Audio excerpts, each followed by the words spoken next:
பவுல் அப்போஸ்தலன் கமாலியேலின் பாதத்திலே அவன் நன்றாய் கற்று தேர்ந்த ஒரு மனிதனாக இருந்தான். அன்றைக்கே கமாலியேலின் பாதத்தில் பல டிகிரியை வாங்கியிருந்தான். அவனுக்கு நிறைய சொத்துக்கள் இருந்தது. ஆனால் பவுல் தன்னை குறித்து சொல்லும் பொழுது சொல்லுகிறான், என்னாலே ஏதாவது ஆகும் என்று சொல்லுவதற்கும் நான் தகுதியானவன் அல்ல. என்னை பலப்படுத்த வேண்டுமேயானால் என் கிறிஸ்து மாத்திரமே என்னை பலப்படுத்த முடியும்.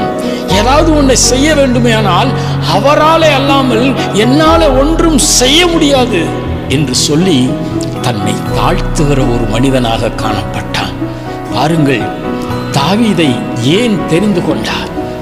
தாவீதுடைய குடும்பத்திலே போய் ஒரு ராஜாவை நீ அபிஷேகம் பண்ண வேண்டும் என்று தேவன் சாமுவேலுக்கு கட்டளையிட்டார். ஈசாயின் குடும்பத்திற்கு சாமுவேல் வருகிறார். அங்கே ஒவ்வொருவராக கடக்க பண்ணின பொழுது அவன் புயபலம், படைபலம் எல்லாவற்றையும் பார்த்த சாமுவேல் நினைத்தார், இவன்தானா ராஜாவாக அபிஷேகம் பண்ணப்பட போகிறவன் என்று நினைத்தான். ஆனால் தேவன் சாமுவேலுக்கு சரியான ஒரு பாடத்தை கற்றுக் கொடுத்தார். என்ன பாடம் தெரியுமா? மனிதன் முகத்தை பார்க்கிறான், நானோ இதயங்களை பார்க்கிற ஆண்டவராக இருக்கின்றேன். நீ இவனுடைய புயபலத்தை பார்க்கின்றாய், இவனுடைய வாட்டசாட்டமான உடலை பார்க்கிறாய், ஆனால் நான் இருதயத்தை பார்க்கின்றேன் என்று சொல்லி தாவீதை தேவன் அபிஷேகம் பண்ணும்படியாய் சொல்லுகின்றார்.